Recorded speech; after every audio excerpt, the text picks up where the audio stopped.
A 22ª edición da Mostra de Curtas Vila de Noia adiantará este ano a súa celebración.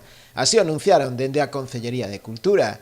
Finalmente transcorrerá do 7 ao 17 de outubro. Vai transcorrer entre os días 7 e 17 de outubro.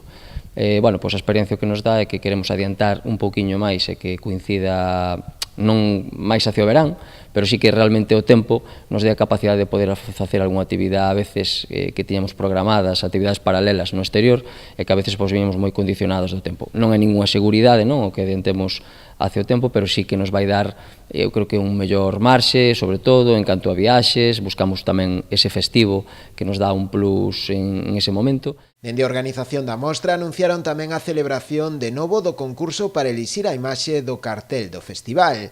O prazo para presentar os traballos estará aberto ata o próximo 28 de xuño. O concurso de cartéis será hasta o 28 do mes que ven, hasta o 28 de xuño, despois fallaremos o xurado o día 8, e aí xa tendremos pois un pouco a imaxe toda antes do verán, que pensamos que é algo no que tiñamos que, bueno, dar un pequeno cambio para involucrar un pouco a todo a parte económica, social, un pouco do Concello, que realmente todo o mundo se vexe identificado con esta mostra, que sea participativa, bueno, empezar xa durante todo o verán a facer esa labor de que en casi todas as cousas que realicemos nós, actividades, este xa posta a mostra, as fechas, e intentar, pois eso, non, que sea unha semana de cine, que non haya, tal e como vimos facendo todo agora, pois se convirta nunha semana de cine. Nestes momentos, a organización do certame traballa na preselección das curtas que serán seleccionadas para a súa proxección na mostra. A falta aínda de varios meses para o peche do prazo, xa hai presentadas preto das 400 curtas.